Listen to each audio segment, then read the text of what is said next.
Great. Hi. I'm Isobel Akerman. I'm a third year PhD student at the University of Cambridge and the Royal Botanic Gardens, Kew. And thank you so much for having me speak at this conference. I'm really looking forward to hearing all of the presentations throughout the 2 days. So my research looks at the integration of ideas of environmental crisis into the work of botanic gardens in the late 20th century, and how concepts such as conservation and biodiversity protection changed the way that botanic gardens worked and changed what they were focused on and what their identities were. And in looking at the history of Kew, I came across this really long historical relationship between Kew and St. Helena that I found absolutely fascinating. And it seemed to shape the environment of the island over centuries. And there was one project which I started looking into called the Sustainable Environment and Development Strategy, which was launched by Kew in conjunction with other organizations and people on St. Helena in 1993. And to me, it really demonstrated how botanic gardens began to work on biodiversity and sustainable development initiatives. And it also gives some insight into how the environment changed on St. Helena by the late 20th century and how it had changed since humans first landed on the island. So that's what I wanted to talk to you about today. So for this presentation, I'd like to first talk through the history of St. Helena and its relationship with Kew. And then I'm going to introduce the Sustainable Environment and Development Strategy, which I'm going to call SEDS from now on. And then finally, I'll look at an example of a plant that was subject to a species recovery program through SEDS, which was the bastard gumwood, the Comedendrum rotundifolium. And just as a general request to the audience, if anyone has been involved in the project, I'd really love to hear from them because I haven't been able to find many sources outside of Kew about the project, and I haven't been lucky enough yet to visit the island. So it would be great to hear some first-hand accounts of anyone who remembers it or knows more about its impact. So that's just a wider request to everyone. So the island of St. Helena came into existence around 14 million years ago, and it was left in isolation from humans until European ships landed on the island in 1502. And scientific analysis reveals that up until this point, the island had been inhabited by only plants, birds, and invertebrates. And when visitors began to write of the island in the historical sources, they spoke mainly of the valleys and the forests, and it was described as an earthly paradise. So the East India Company and then the British Colonial Office took over the island, and St. Helena eventually supported a permanent population by offering up its natural capital, so using trees for fuel or timber and grazing animals on the grasses. Many of the native species declined drastically because of this human impact. So there's a specimen of a different species of Comedendrum, the robustum, which was very similar to the rotundifolium, which was donated to Kew in the 1860s by J.C. Mellis, who was a 19th century naturalist who lived on St. Helena. And it was filed in Kew with the note, one of the few indigenous plants remaining on the island. So there was drastic environmental change because of human settlers, even by the 19th century. And Mellis sent this specimen to Kew because Kew and St. Helena had this very long-standing historical relationship. So Kew Gardens is England's national botanic garden. It's one of the largest botanic gardens in the world. It now covers over 300 acres with 70,000 plants growing in it.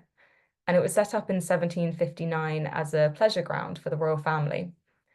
And botanic gardens are often thought of just as places to take a picnic on a nice day or learn about plants or just enjoy being outside. But really, they're these very complex, multifaceted organizations that are dedicated to science. And Kew has always had a relationship with colonies and overseas territories, and historians have called it, in the 18th and 19th century, the botanical foundation of the British Empire. And Kew's relationship with St. Helena goes back a long way. So this is Joseph Banks, who became the first unofficial director of Kew Gardens in 1773. And 2 years before he became director, he had joined Captain Cook on his voyage on the HMS Endeavour, which, as you can see from the map, travelled around the southern seas between 1768 and 1771. And over this time, Banks collected seeds and herbarium specimens from various places to send back to Kew. And one of these places was the island of St. Helena. Now, his notes about St. Helena are mostly focused on economic botany, so looking at plants that would be useful for humans and useful to the British Empire. But he wrote that St. Helena's soils, although having a lot of potential, were neglected by a few centuries of unsustainable depletion of natural resources. And then a century later, in 1870, Joseph Hooker, which was another of Kew's directors, visited the island and made some proposals about how to make it more productive. So, for example, he suggested clearing the forest to plant cinchona plantations. But these plantations were quickly abandoned after the plant failed to thrive on the depleted soils. So Hooker also supported the planting of the New Zealand flax plant. And the flax was used to make post bags in the first half of the 20th century, and it was pretty profitable for the island. But in the 1960s, the international flax trade collapsed, and there was the question of what to do about the plantations on St. Helena. So botanists and conservationists used the opportunity to try and restore the native forests, but new invasive plants such as whiteweed began to take over.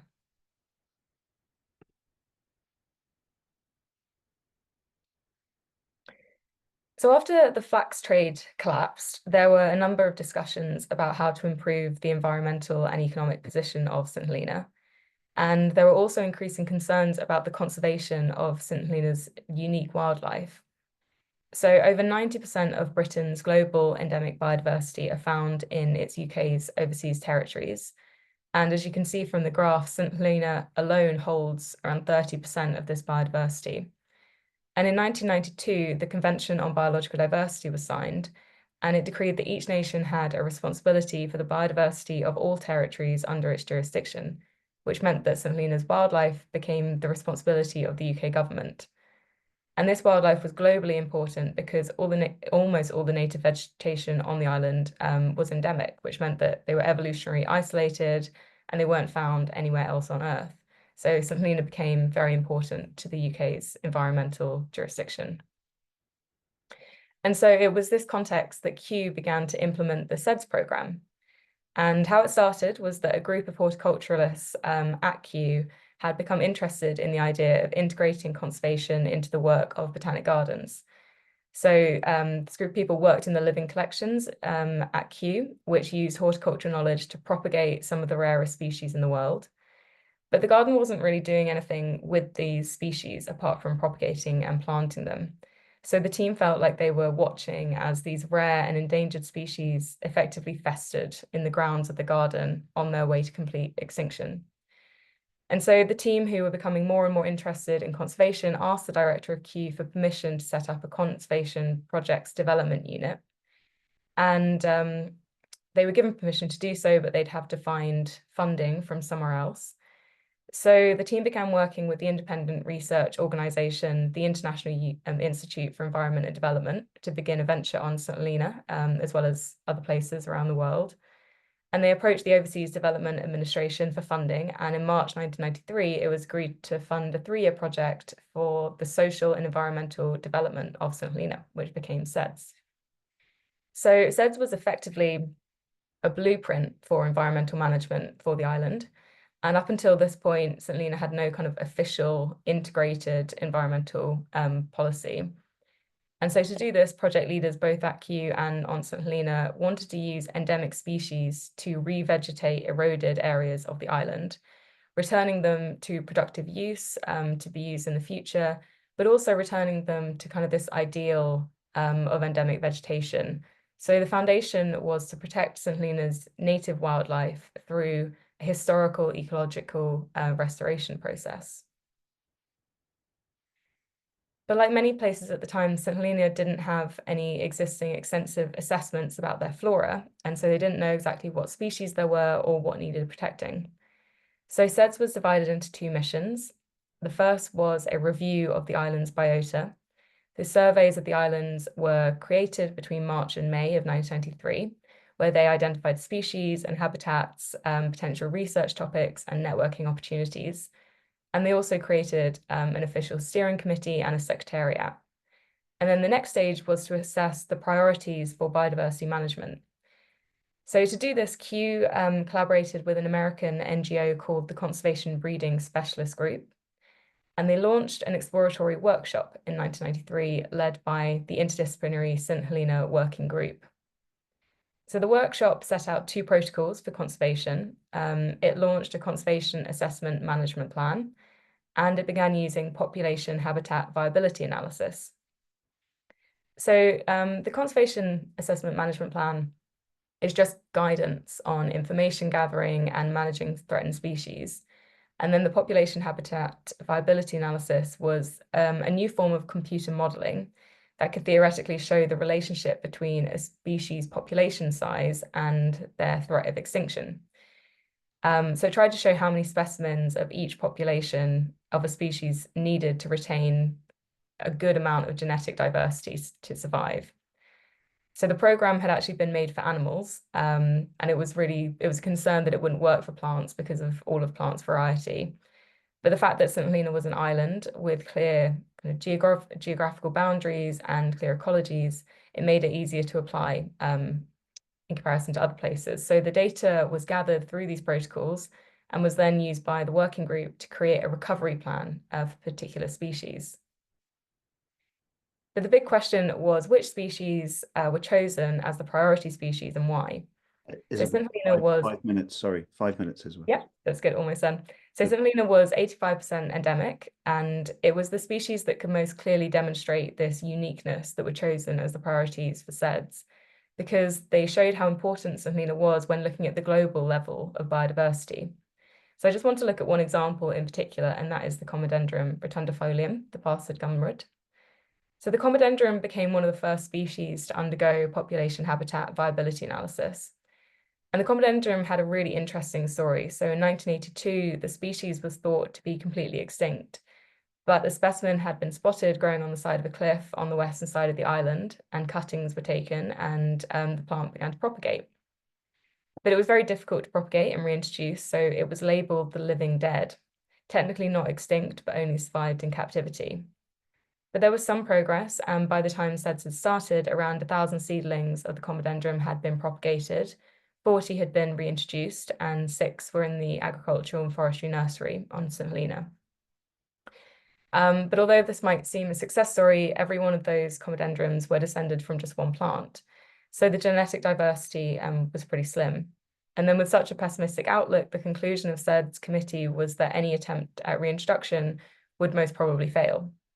But nonetheless, SEDS categorized the Comedendrum as extinct in the wild, labeled it a priority species, and suggested it be subject to a full species recovery program, including captive propagation, genetic management, and eventual reintroduction.